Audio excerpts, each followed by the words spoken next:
Welcome to Politics Done Right. My name is Egberto Willis, your host. Good morning, Houston. Good morning, Harris County. Good morning, Texas. Good morning, United States of America. Good morning, the world. How is everybody doing this morning?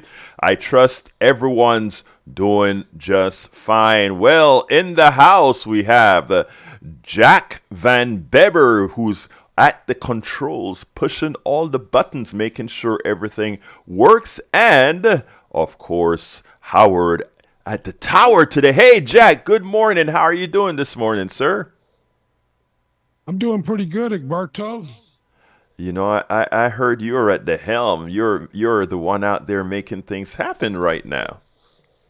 Yeah, we had a little difficulty with the internet. We got some solutions to it, hopefully in the future. But yeah, we had to kickstart it this morning. The cans and string are working though right now. It's working right now. Well, great to have you. Do you have a word today, or are you too busy with all these controls at the helm? No, hold on a minute. Let me pull it up. No problem. Well, as you pull it up, you just chime right in, and I'll be here Okay. waiting to hear the good Let's word. go. Let's go for this one right here. If I can, come on now. Well, it's gonna come. It's Okay. gonna come. Well, everything else seems to want to pull down, but okay. Okay, here it is. If you want to lift yourself up, lift someone else up. That was by Booker T. Washington. You know, I love that. I mean, there are a lot of proverbs and different from different scholars, from different people that come out and point that very important thing. The more you give, the better you feel. The more you give, the more you tend to receive because it builds a karma around you. And folks, it is just a good thing. And if we could teach that across the board, where people can see that giving is so much more rewarding than receiving, wow, that can be permutated into so many different things, brother Jack. But anyway, thank you for being there. Thank you for all that you do, sir. All right, folks, title of the show today is the 46% Biden Bernie tie, the Velshi on Big Pharma and communism, and Bernie on class warfare. I think I said something wrong. I said the Velshi on Big Pharma communism. So anyway, the 46 Biden Bernie, not Biden Bernie. It is Biden Trump. Whoa, I have a bad title. But anyway, I've got to fix that one. Hey guys, whoever got the newsletter this morning, it's not the Biden Bernie tie. It is the Biden Trump tie. I write these things really late at night, so sometimes the mind isn't quite there. Anyhow, folks. It's also, that tie is due to what I call democratic neglect. Democratic neglect. We'll go into that in a little bit. Ali Velshi dispels Big Pharma GOP communism myth, and Bernie goes there. He talks about class warfare. I think it's important. It's important. It's important. Anyway, folks, don't forget this is a call in show. You can give us a call at 713-526-5738. 713-526-5738. And, Jack will get you right on to the system. Good morning, Melanie Keelan from Barcelona, Spain. You're here today right on time. Anyhow, likewise, folks, please remember there are many ways to tune in to us. You can go to 90.1 FM on if you're in the Houston metropolitan area, just dial in it on the FM dials, 90.1 FM. Alternatively, if you're anywhere else in the world, you can download the TuneIn application from Android or Apple Store and search for KPFT and pull us up live streaming on your phone. You can also stream directly from our website, kpft.org. kpft.org. Click that listen button and you're with us. And don't forget, if you're already on the website and you have a little pocket change, don't forget you can support Politics Done Right via KPFT or support KPFT via Politics Done Right by just going on that and clicking the donate button so that we can have less fundraisers on KPFT and more content, the content that you like. You can watch us as well and watch me in my bright yellow, orange, red workout shirt at facebook.com/KPFT Houston, facebook.com/KPFT Houston, or you can listen to us on YouTube at politicsdoneright.tv, politicsdoneright.tv. Don't forget our podcast, politicsdoneright.com/podcast, politicsdoneright.com/podcast. So as you see, there are various ways that you can reach us and send me an email as well. Tell me you like what you hear, you don't like what you hear, you want me to cover something, KPFT at politicsdoneright.com.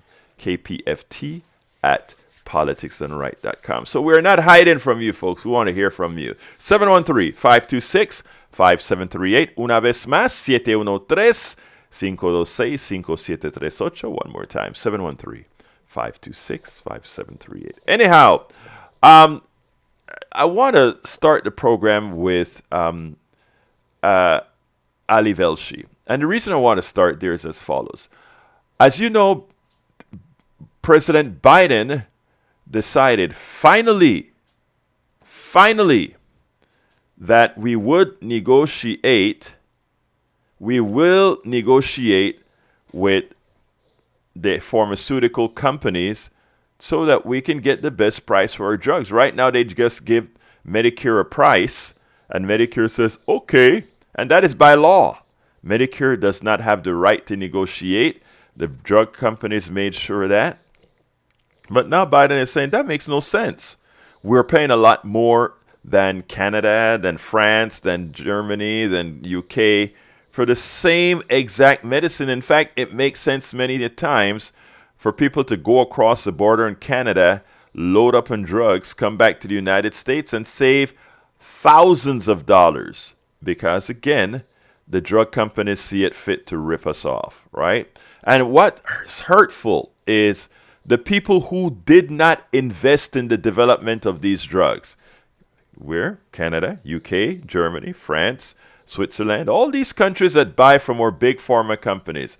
They didn't invest in many of the drugs that our NIH, National Institute of Health, our taxpayers, they donated all this money to universities. They donated all these monies to develop to companies to research. And then after patents were set, these private companies held on to the patents and built the bejesus out of us. If that isn't well, I tell you what, let me play Ali. We'll go ahead and take care of that. And then I'll come back for further commentary. And by then, I hope I hear from you. I hear whatever your thoughts are. How are your medicines? What is it costing you? Anyway, let's go ahead and listen to Brother Velshi. Ali Velshi, right now the president has decided that he's going to take 10 drugs and he's going to negotiate prices for those 10 drugs with the drug companies. And by God, the Republican politicians are calling that communism. In other words, the government negotiating for drugs is communism. In other words, the government is not saying you will charge this. They're not saying that. They're not saying we are going to manufacture the drug ourselves. They're not saying that. They're not saying we're shutting you down. They're not saying that. They just said we are going to negotiate the prices for those drugs just like the VA does, just like Canada does, just like any other country does. And for that, you call us a communist? I want you to listen to Ali Velshi because he breaks it down perfectly. Then we'll take it on the other side. This week, the Biden administration announced the first 10 drugs drugs that will be subject to price negotiations under a new provision included in the Inflation Reduction Act, President Biden's signature bill, you will recall, that was passed last year. Now, the list targets some of the most commonly used drugs that help treat conditions like diabetes, heart failure, chronic kidney disease, blood cancers, arthritis, Crohn's disease, as well as blood thinners that prevent strokes and blood clots. According to the Department of Health and Human Services, about 9 million Medicare beneficiaries used one or more of these 10 drugs in the past year and paid a total of $3.4 billion out of pocket for those medications. That's on top of the $50.5 billion that the government spends on these same drugs every year. The federal government is the largest buyer of prescription drugs in the United States. Now, theoretically, in a market system, that would mean that it should have some measure of influence over those drug prices, a power that has been specifically nullified by something called the non-interference clause.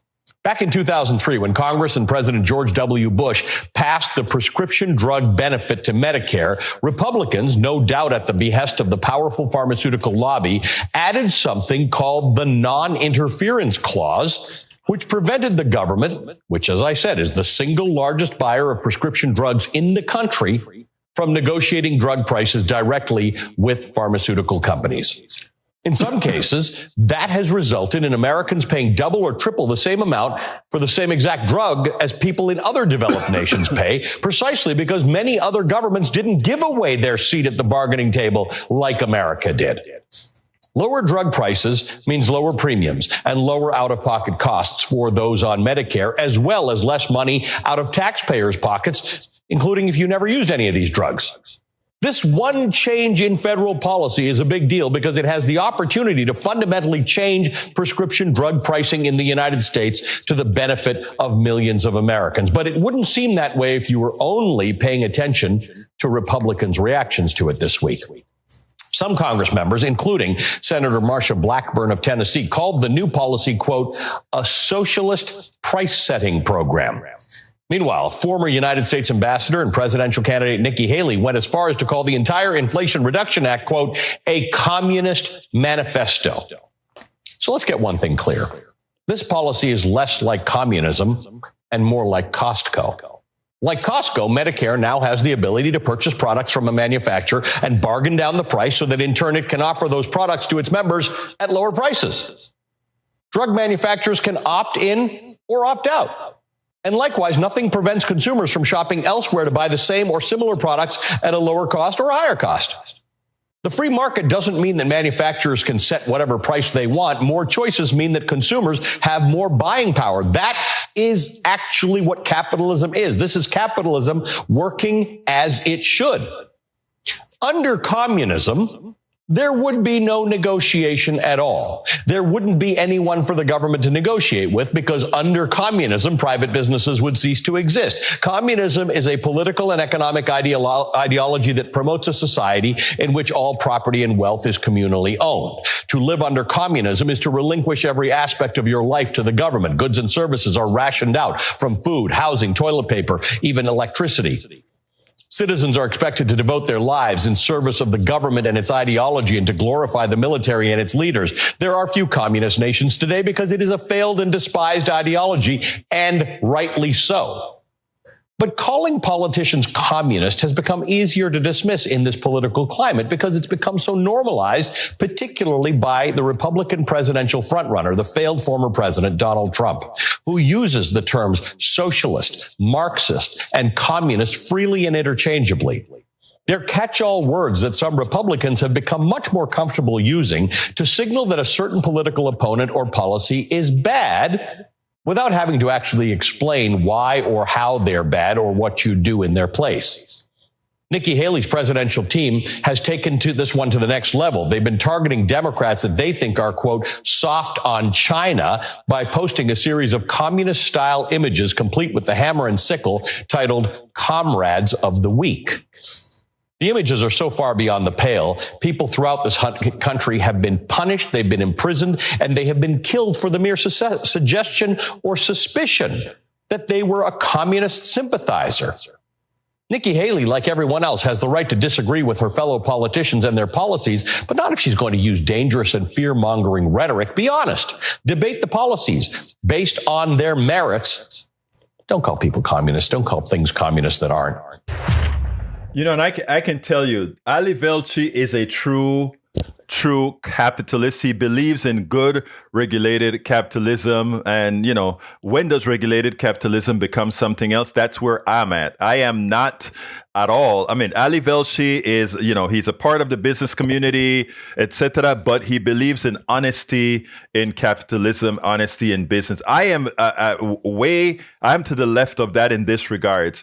Most of these drugs were developed by the people. We, the people, paid for those drugs at universities. And when they became viable, these confounded corporations went ahead and picked them up, got the patent and started to develop and test, etc., etc., etc. They did little of the work. And in fact, most of their profits doesn't go back into research and development, but into marketing, executive pay, and dividends for their shareholders. So while I agree that this is not in any way communism, what I want as well isn't communism. I want the government as investors in making most of these products on the market to be able to dictate that you will not sucker us in paying all these high prices. And in fact, I think that the drug companies have so far earned the right to have all those patents relinquished right back to the government after they were the ones who's had the initial development of the drugs. And then what I think should be done is if the government wants, they can hire these drug big pharma companies to manufacture the drugs. And if they say, well, no, we're not interested, we build the factories and manufacture them ourselves. It's important because they don't, again, please tell me, what value do they add other than marketing, other than extending the price to ridiculous levels for others? I do not believe in our current healthcare systems. There are portions of our systems that do not, I repeat, do not belong at all in the profit domain. That is healthcare, energy, and some other social programs do not belong in the for-profit market. There's a lot of room for millions of other things that belong in the for-profit domain, just not healthcare, just not energy, and a few other things that I've spoken about before. And the reason I mentioned specifically healthcare and energy, when you look at healthcare, you know, you don't get in a free market. That the theory is as there's more competition by different entities to build stuff, right? The community at large, the people at large, have free choice to go ahead and select from whom they're going to buy, and in the process of selecting from whom they're going to buy, they force the manufacturers, the business folks, to acquiesce to them. I am going to keep making prices better until you buy from me. So it naturally, the competition keeps prices down. However, in a monopoly, and a monopoly doesn't have to be something that is just pre-exists. Healthcare by design, it has some monopolistic instincts within it. If you break your leg, you're going to go to the closest hospitals. You can't shop around between here and Oregon or whatever for the best price. If I want to buy a wheel or I want to buy a pin or I want to buy a clip, I can check the internet for a company in Oregon, a company in New York, a company in Michigan, and get the better price. And then these guys, because they want my business, will fight with the price and bring the price down. And in that regards, supply and demand will work. However, if you're in a car crash, you don't ask, and you're very ill, you don't say, I don't think I want the helicopter to take me to the Trauma One Center or anything like that. Your life is valuable. And whatever it costs to get you to the hospital, whatever it costs to get you well, is done. You don't get the free choice of saying, is this doctor cheaper than that doctor? Where there is implicitly no expectation of real competition, don't belong in a capitalist market. Now, if I build a computer or if I build certain things that I'm using for pleasure, that I'm using for some added value, then it makes sense that we are in this type of a supply-demand environment. But absent that, folks, you have to go to work, you have to drive to work. Why should you be at the whim, at the behest of a corporation who says, aha, that person must buy this, so therefore I can charge whatever. And if you want to know if that is what they do, that's what they do. We never had a shortage of oil. No, don't believe that we ever had a shortage of oil. Venezuela is swimming on the largest pool of oil, yet it's undeveloped because we chose politically that we are not going to allow a country who call themselves socialists to develop that oil sector or rebuild that oil sector. We can say the same about Saudi Arabia, who said, hey, by the way, guys, because the price of oil is falling, we are going to hold back supply. In other words, we are going to create a false scarcity so that the price goes up. In other words, that's not market. That's not capitalism as it was supposedly designed by El Señor Smith, or described by El Señor Smith. No. So if we're honest, there are certain parts of our economy that simply do not belong in the profit domain. Anyway, let's go to línea número uno, line number one, with the one and only mayor of Politics Done Right, which is Johnny. Come on in, Johnny. How are you doing this morning? AKA Mayor McCheese. Yeah. Talk to me, brother. So, my brother from another mother, I think you've already made the argument I was about to make. Ali Velshi, I would say, is being dishonest in a way, disingenuous, in the fact that he did not, at least not in your clip that you played, bring up the fact that we, the American people, are sovereign beings, and when it comes to resources, especially oil and other mineral resources, like in Alaska, it's not communism. When Sarah Palin, a Republican governor, oversees the distribution of checks every month, is it, or every quarter, to the citizens of Alaska, because the oil companies, individual oil company executives, they don't own people, they don't own the oil, they don't own the minerals, they don't own water. Nestle doesn't own water. We allow them to stop you there because, Johnny, I want to stop you there for one reason, because you made an important point that Americans need to understand. Let me remind people, for many don't know this. If you take a look at Alaska, when they built the pipeline, right, the oil that goes through that pipeline and other resources belong to Alaskans. In other words, Alaska has realized that the oil belonged to the people, not individuals, but to the people. And you said every quarter, I thought it was every year, but it doesn't matter. That oil, the revenue from that oil, the royalties from that oil, is paid to every Alaskan, either every month or every year. I don't quite recall, but that oil belongs to the Alaskan people. Contrast that with the mainland.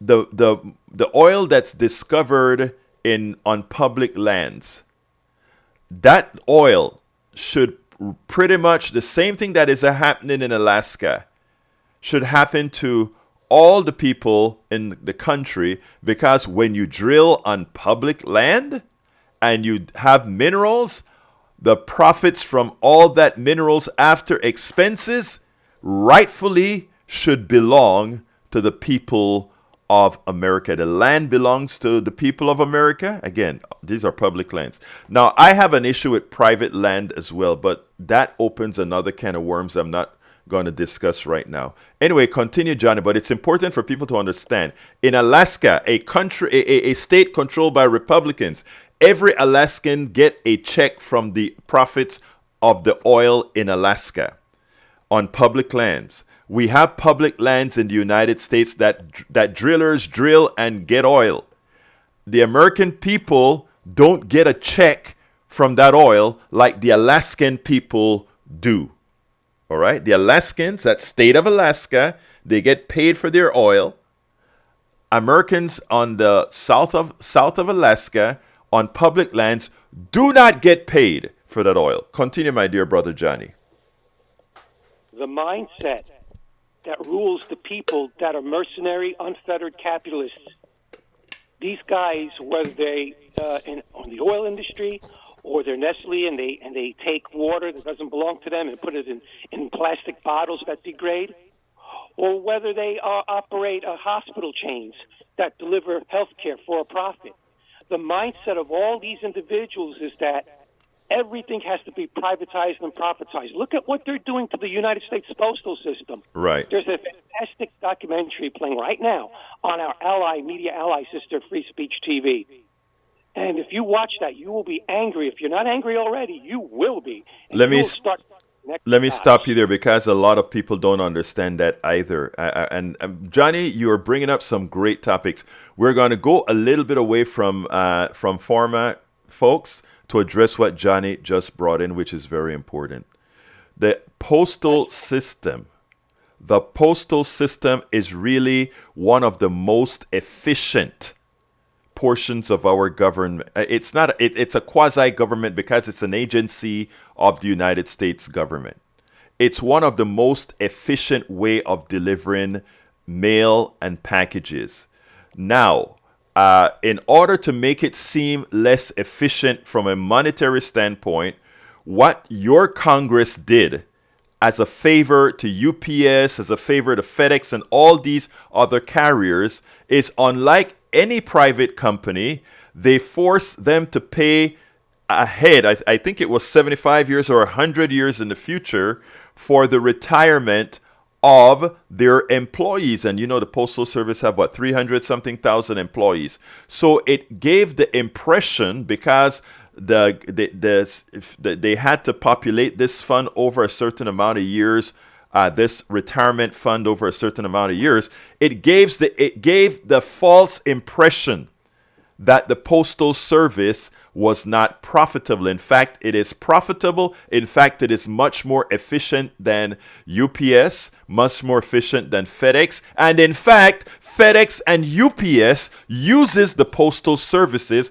for places they don't find sufficiently efficient to deliver their packages and mail. But what does again, remember, for just over 50 cents, you can deliver a piece of mail, first class mail, to any part of this country, including Hawaii and Alaska, which are distant places from us.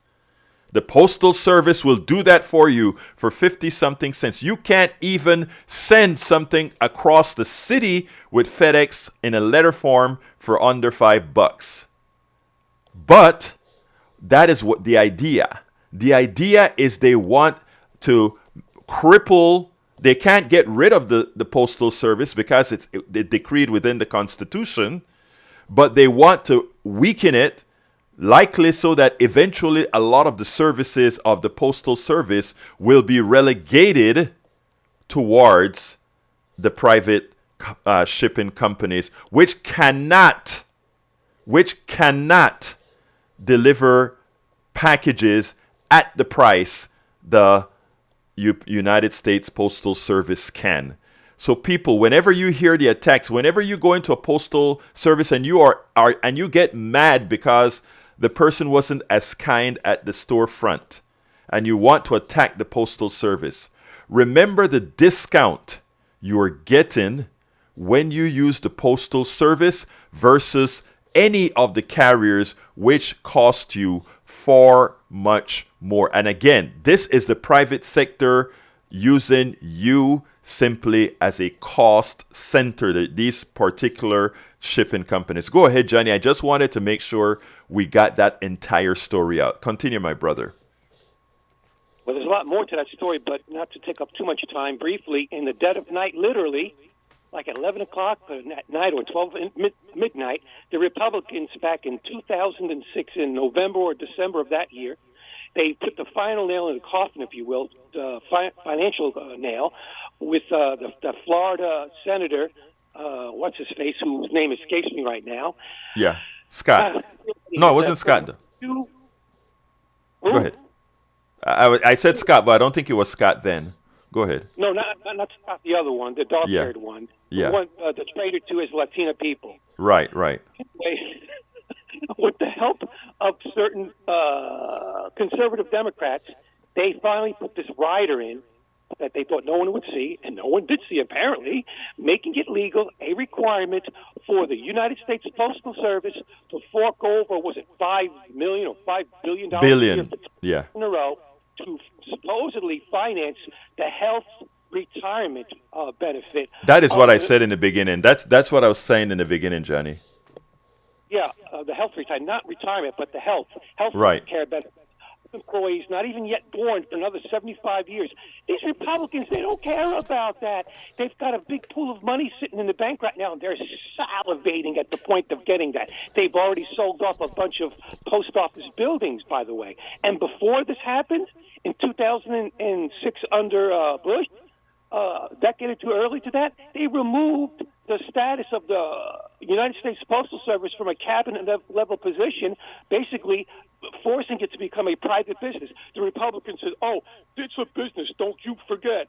Don't be fooled. Everything is a business. No, it's not. The United States Postal Service is a service. We fund it either at a loss or at a gain. And by the way, they were so efficient that they were poised to turn their fleet totally over to electric vehicles. Not last year or the year before, decades ago. And when the oil companies found out about it, they said, no way, Jose. Too big an agency, yeah.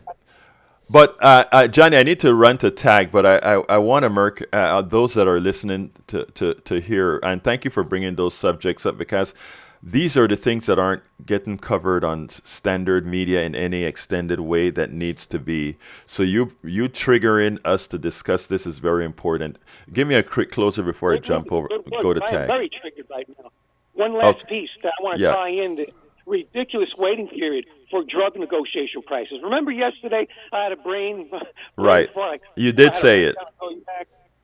Yeah, about 16 months from now, Yes. it'll be when we have the next presidential inauguration, and then we're Right. going to wait another year.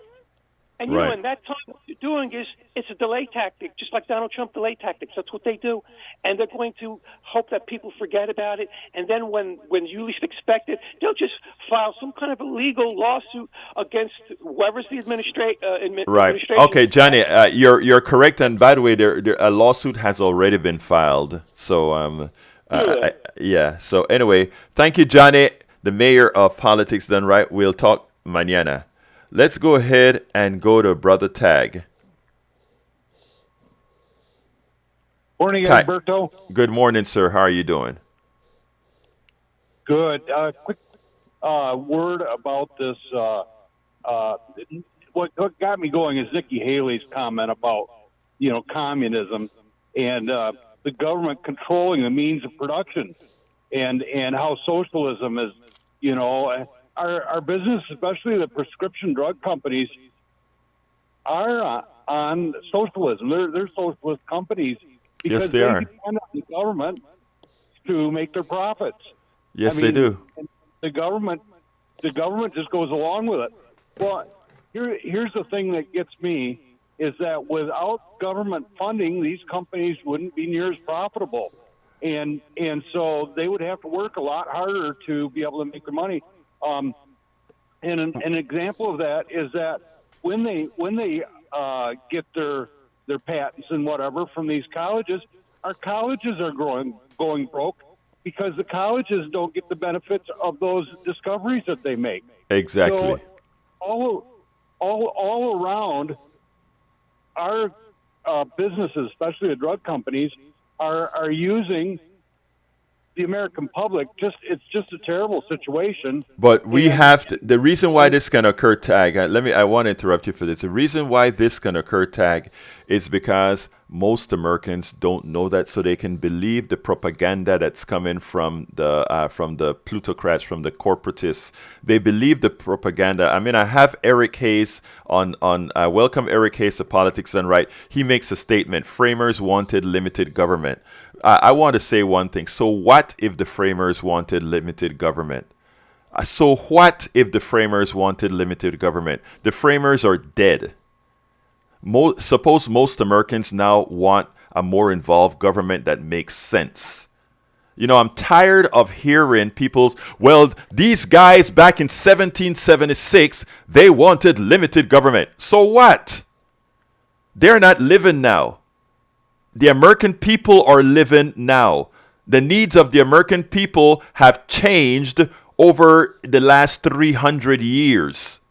So I don't ever want anybody to think again about the framers wanted X, Y, or Z. I want you to start thinking about Americans wanting X, Y, or Z. I want you to start thinking about living Americans wanted X, Y, and Z. We have all this colloquialism, my brothers and sisters, that they put in our heads that somehow we worship the founders as opposed to just accepting the good of what the founders have done and the great of what we can do. The founders did a good thing in forming this country after they did a whole lot of bad things in founding this country. They created laws that were able to be improved, which we as American people have done. The founders are not deity. The founders are not God. The people, we the people of the United States, determine what we the people want. Tag, give me a closer before I jump to Gonzalo. Yeah, a limited government would be one that would stop coddling the drug companies. Thank you. And the other thing is, and I think this is very important, is that we have to look at the economic sense going forward of American public financing all these things for the drug companies. I mean, it isn't just the past drugs, it's what's going to happen in the future. There are a lot of great things in the pipeline coming, but if the government and the American people are going to pay for it, it's not to our benefit because the drug companies are taking advantage of it. And so as Bernie, Tag, sorry to interrupt you. I got to go to Gonzalo, but no, hold on a second. I want you to listen to this because as Bernie pointed out, all the new drugs that are coming out, as half of the new drugs coming out, as Bernie pointed out, costs over $200,000 per year to use. Is that something we can afford? No. Does it really cost $200,000? No. Who developed them? Most of the times we were the starters to the development. Thank you very much, Tag. Let's go to Gonzalo. Eric says, framers wrote the Constitution a certain way. Is the freaking government, and quit coddling the freaking colleges, make them responsible. No. And again, like I stated, Eric Hayes. So what if the framers wrote the Constitution a certain way? The framers are dead. Americans are alive. The wants and needs of Americans are there. We are not here to serve the wishes and whims of dead men. We are here to serve the whims and wishes of the American people. When we start to accept that, and when we start to believe in ourselves, and when we start to honor ourselves, we will make progress instead of deifying other human beings that aren't deserving of said deification. Gonzalo, come on in. Yes, good morning, Egberto. Buenos días, hermano mío. ¿Cómo estás? Oh, muy bien. Can you hear me now? Because I know perfectly, sir. Yeah, you're coming in perfect, sir. So, first of all, thank you for the podcast you share with us. I think in a nutshell is what's going on in today's society. Let me just bring a distinction between what socialism, communism, and totalitarianism is. So there's a big difference. So totalitarianism, what is in Venezuela now, what is going on in Cuba now, I don't know about China, I don't know about Russia, probably it's kind of the same, but it's true. You know, they just play with the citizen, and it's the stick and the carrot policy. If you behave, I'll give you food. If not, you will die. And we will give you health as a modern way of slavery because we need you alive. Okay? That's my opinion. Second thing about the three pillars of our society and any society: education, postal services, and health. I would put them in three different numbers according to priority. Health comes first. I have talked about the Canadian system as a model with its pros and cons.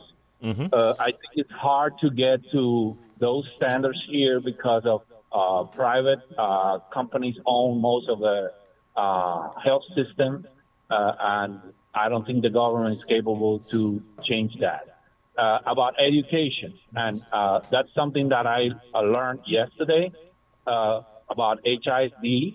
I'm going to confirm that with a friend, a fellow teacher, but they are trying to do that. So they're going to become certain teachers contractors. So as Walmart or Amazon, that's what it's coming up. So heads up with that. I'm not sure, but I will find out, and I'll share with you. And postal services. I think every company, whether private or public, needs competition. I think it's what brings capitalism alive.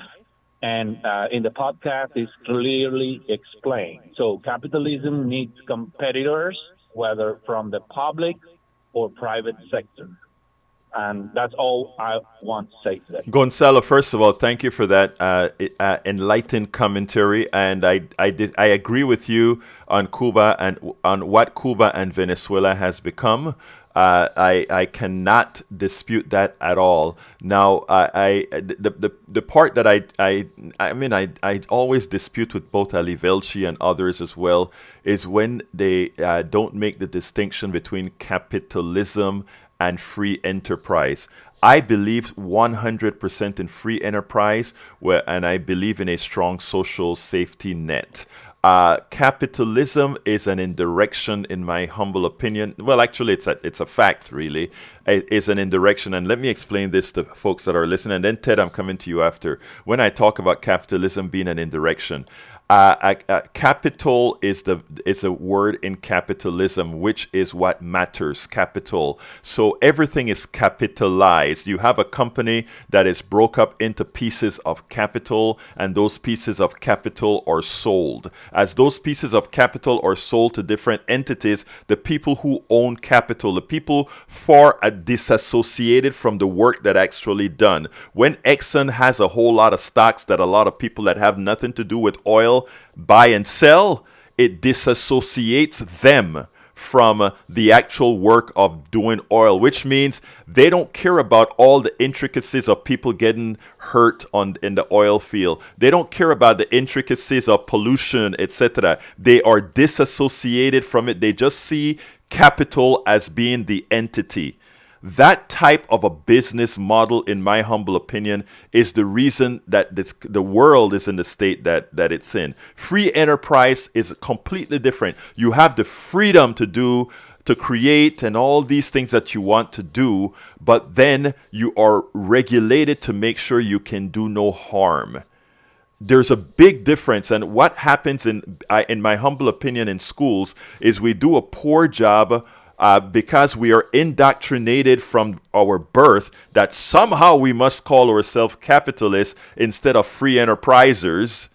It really distorts what simply making capital as the center of your country, what it actually does to your country. In other words, what it means.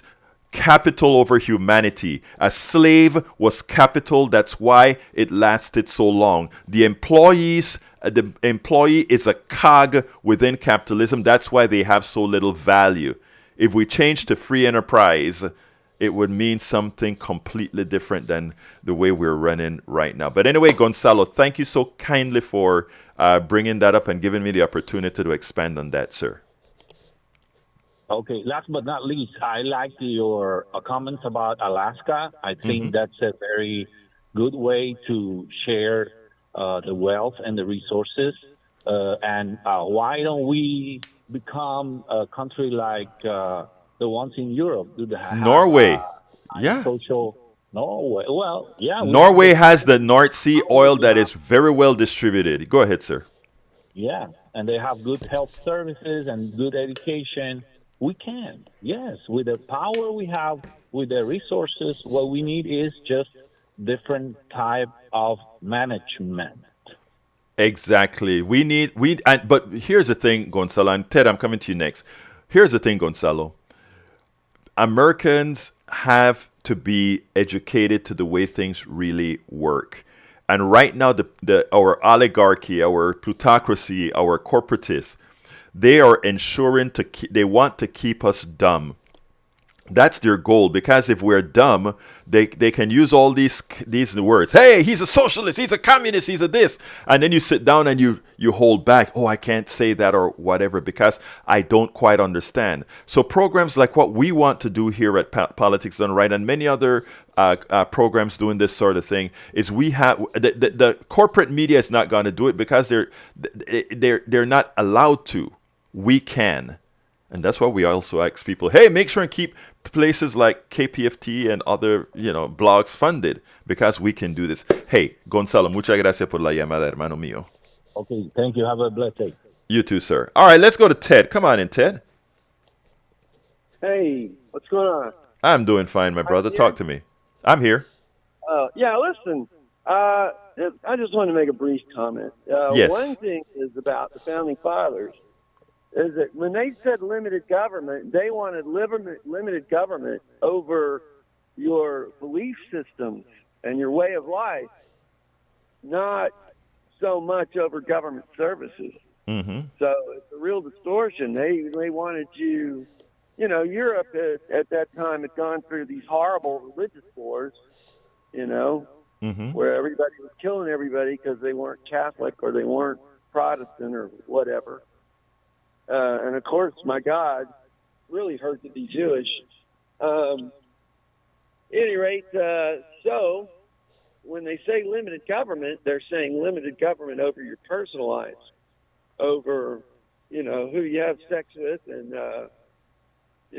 what you eat and so on and so forth. So it's a distortion, one of the many that they heap upon us on the media, which is so dedicated to the right wing. Now, Ted, I'm sorry. Go ahead, Ted.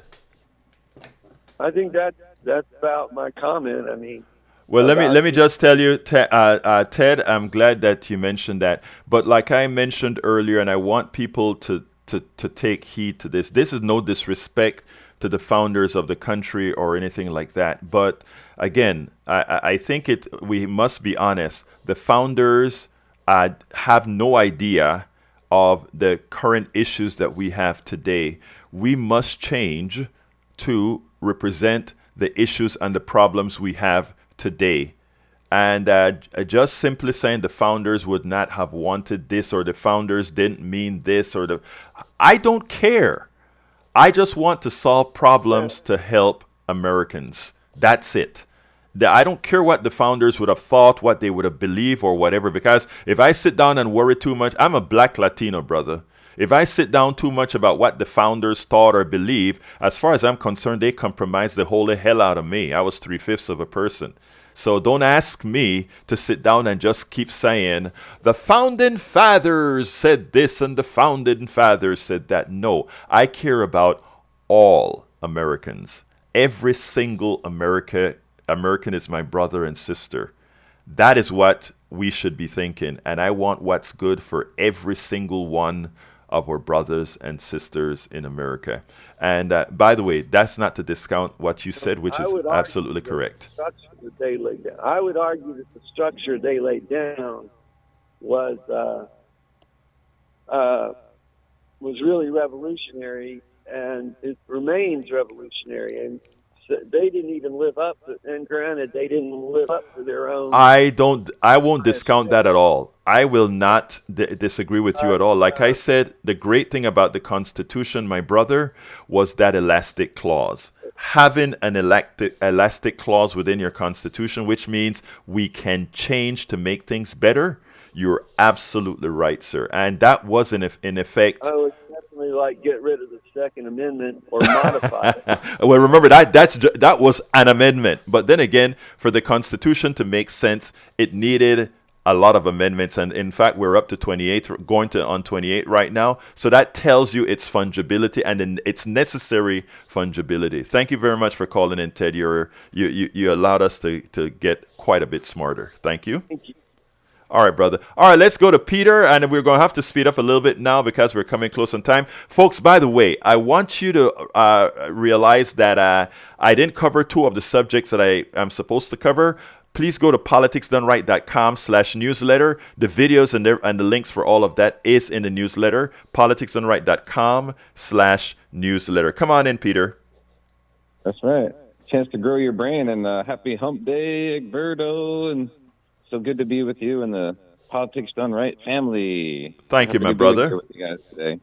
It's great Talk to be me. here. And wow, I got two things, and so I understand that we're being called Marxists and all these things. It's horrible, and you're the speaker there. The clip you played, it's really dangerous, especially when people won't even pick up a book or Google search it because they think maybe the government will start watching them. But it's really dangerous. I'll be quite honest. And then us on our side, we call them back fascists, but they don't understand what that means. It's autocratic. It's one government control, which it's what they're doing. They're manipulating us and with their gerrymandering, and it's just terrible.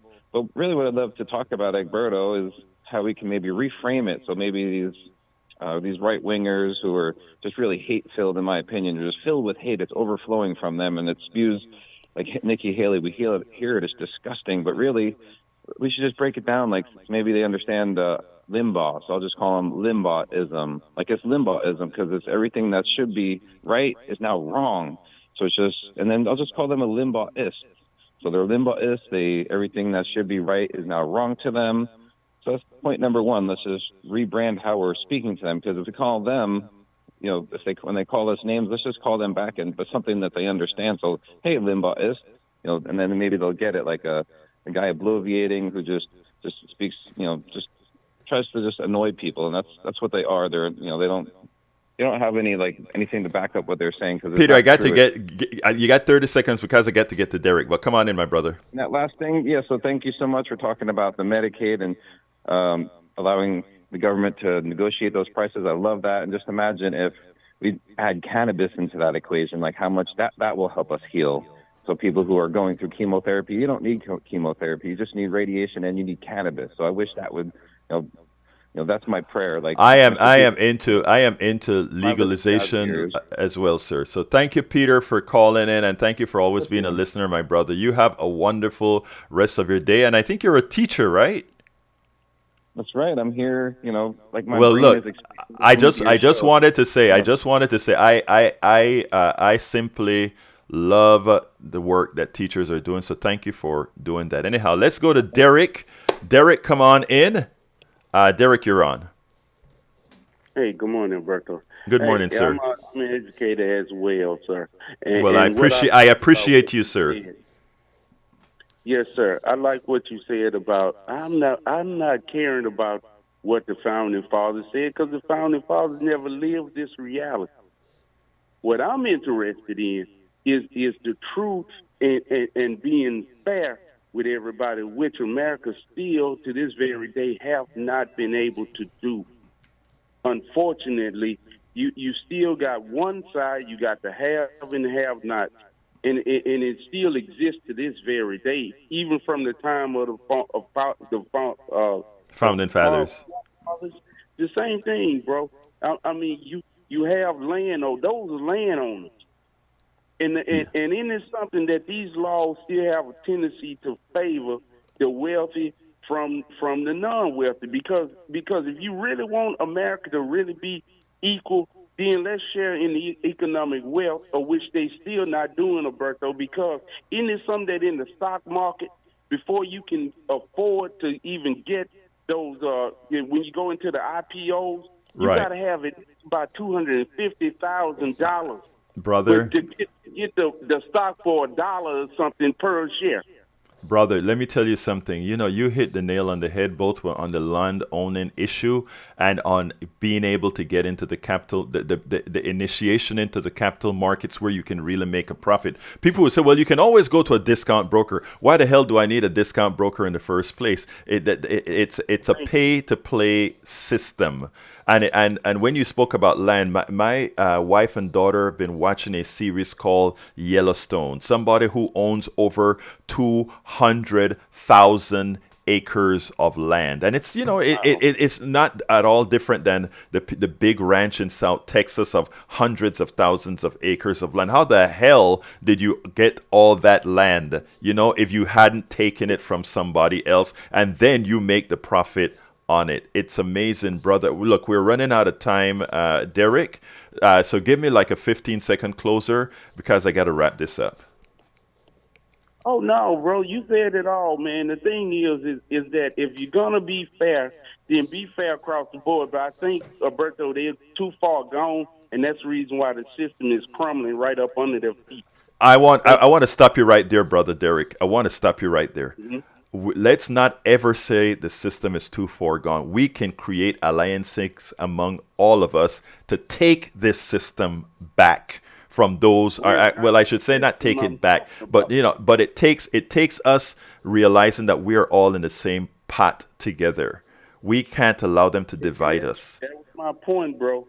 Right. I'm talking about the mindset of the people. Yes. Roberto, like I say, by one being here, living here as long as I have, man, I can still see, man, that the wealthy don't want to relinquish that power. So something drastic is going to have to happen. Brother, we'll talk. I got to cut you here because I'm a hard stop. Please keep calling. Please keep listening. Please tell folks about Politics Done Right and KPFT.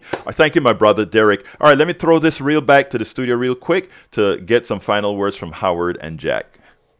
Well, I had to make a mad dash to the transmitter this morning, and thanks Thank to you. T-Mobile, we are actually on the air this morning. Man, you are a magic man. Had to rush back to the house and get my T-Mobile box and put us on the radio. Wow. All right, this was my morning. Here's Jack. Don't let government or business define what words mean. Social services and socialism are two different things. Thank you so kindly, Jack. Folks, thank you to Jack. Thank you for Howard for your heroic effort today to make sure we were on air. My name is Egberto Willis. This is Politics Done Right, and you guys know how I end this baby.